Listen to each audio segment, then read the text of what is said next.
In this video, we'll review step 1 of the new award setup process, creating the F101 record for a grants fixed or fixed billing award.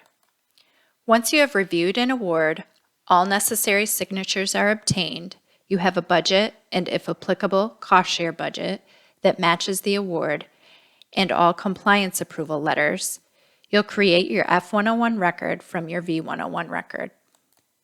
The F101 entry is the phase in the award staging process where we define billing and other critical attributes that are not easily adjusted on the award profile and spectrum.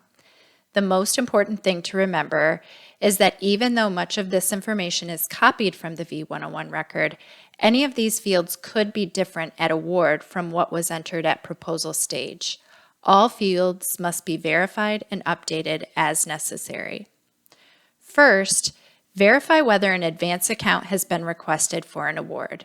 You'll do this in two ways. First, we'll search on the con in the portal. I copy my primary con and I search. And if I don't see an advance account action, there is not likely an advance account in place. Now I'll move my award proposal in a Word document over to my other screen, and I'll search for this con in maintain proposal as well.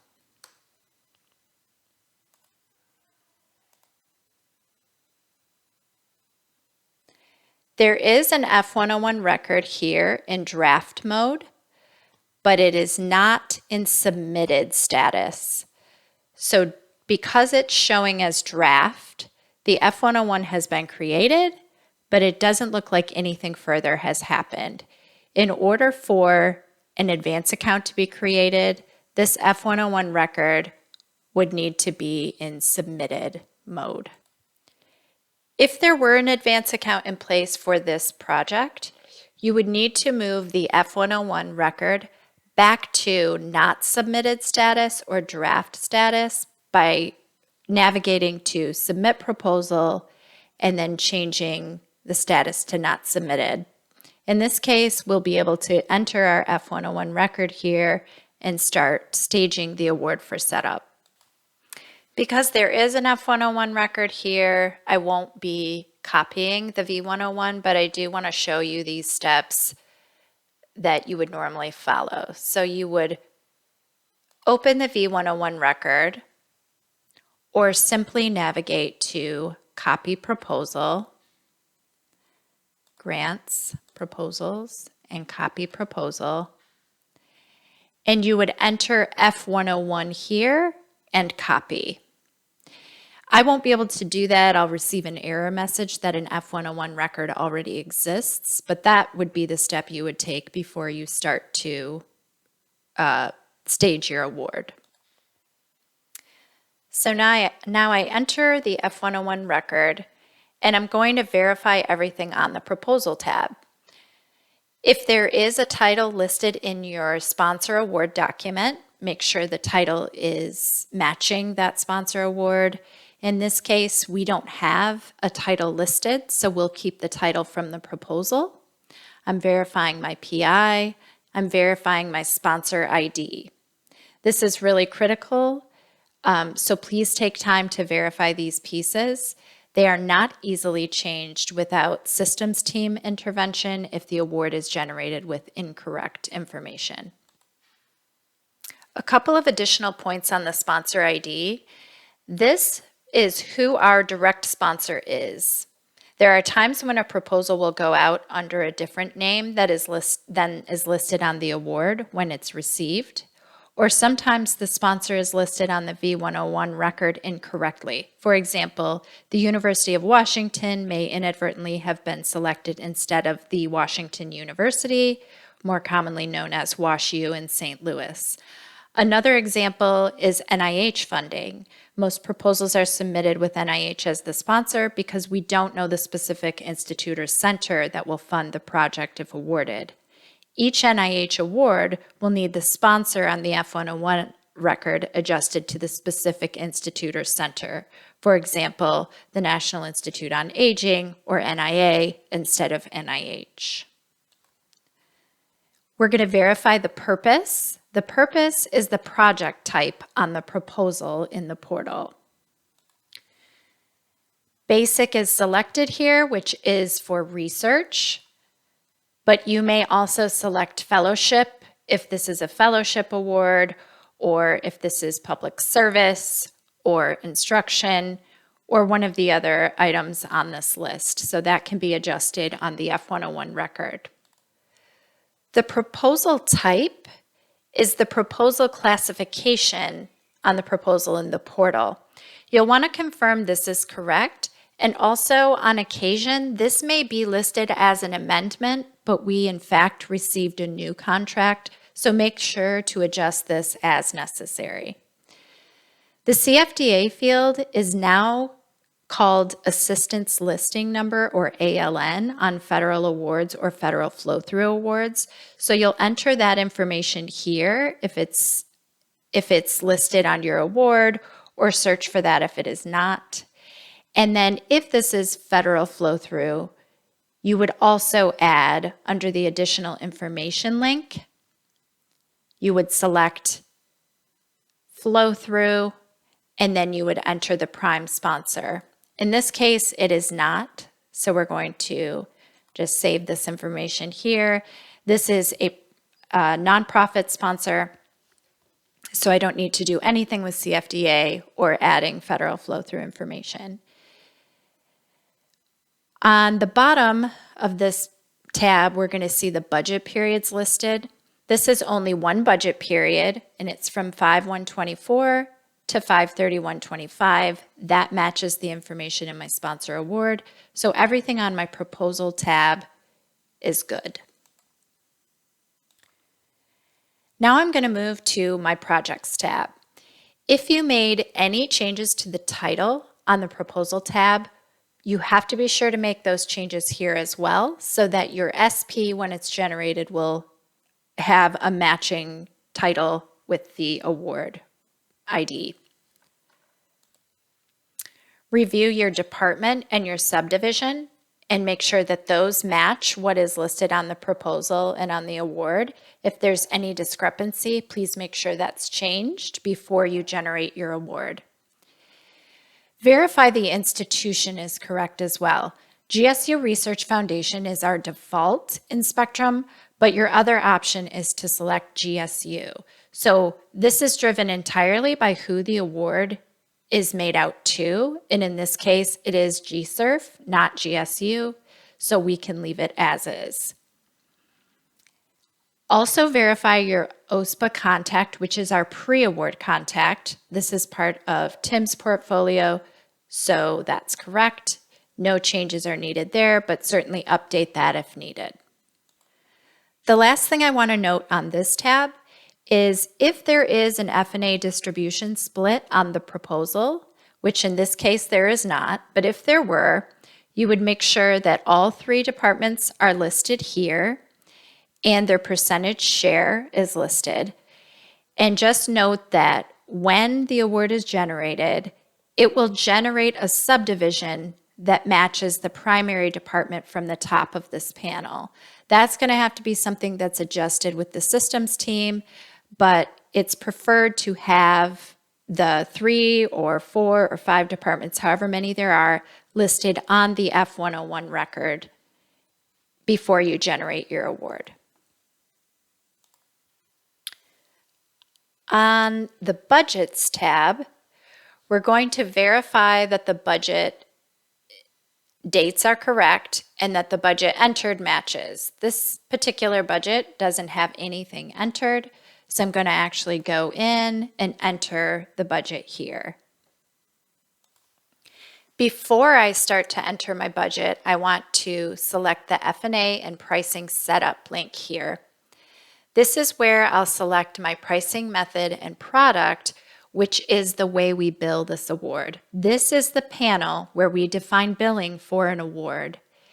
If this is not correctly entered during the F101 phase, and it's not caught on the award side before the contract is activated, there are a lot of problems that can arise with billing. So we want to make sure that this is correct each time.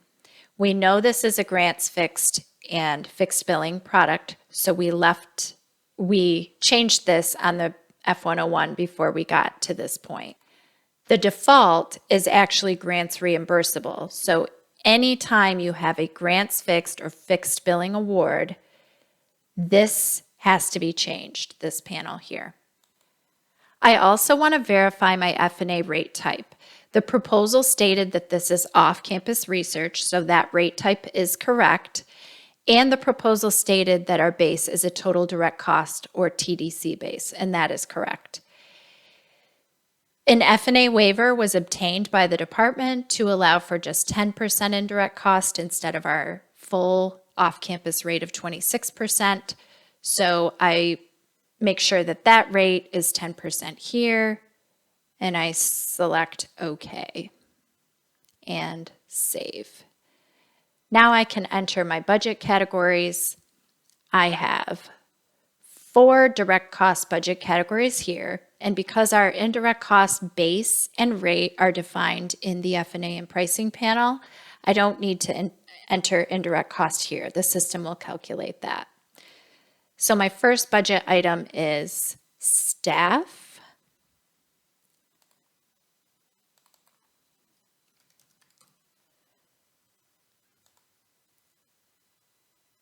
Fringe.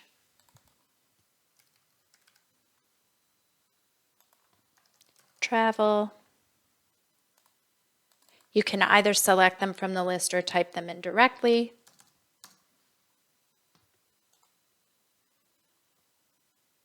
Oh, I actually have 6. I have consultants.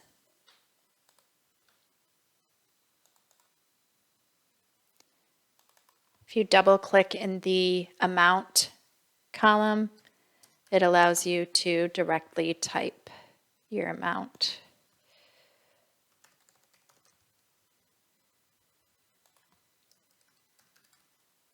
If not, you have to backspace like that. So now I have my totals entered here, and if I select save, my total budget is $125,000 for this award. So because indirect cost automatically calculates, it is listed as 125,001. I can try to adjust here, but usually the rounding will not work. It did work in this case, so my total direct cost, total F&A calculated here equals a total budget of $125,000.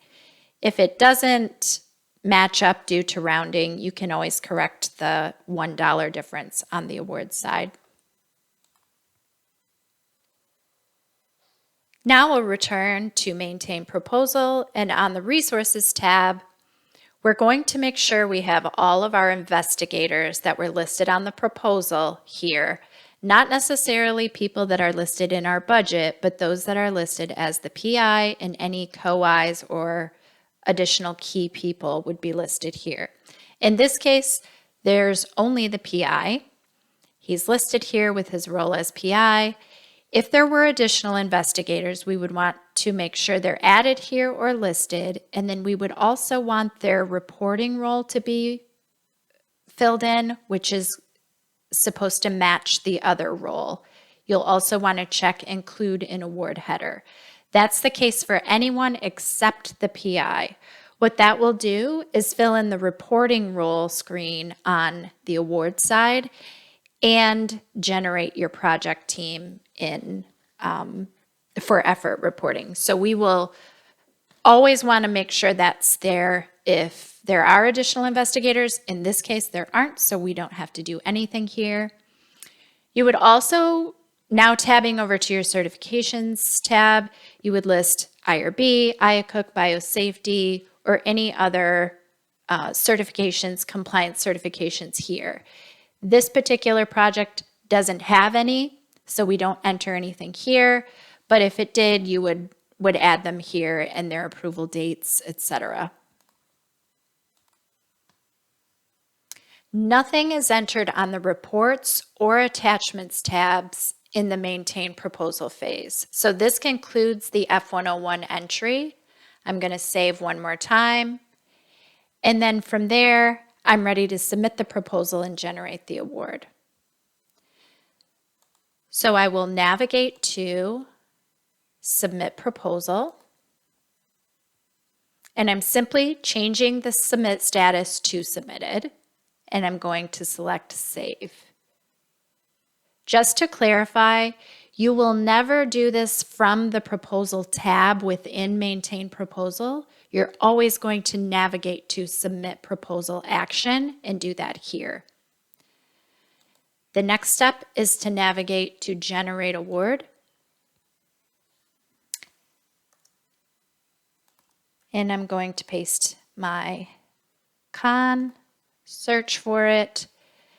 You're always selecting your number scheme of SP here. You can either select it from the list or enter it in directly. And just a quick reminder that if there was an advance account in place for this project, the pre-award spending box here would be checked, and there would already be an SP listed in this project field here. I'm now going to select Generate. And while the system thinks about it, it's going to generate an SP here. Now you can see my project popped up here. I'm going to copy and paste my SP into my award notice in the portal and save my award notice. And that's the end of step 1. You're ready to move on to step 2, which is award attributes.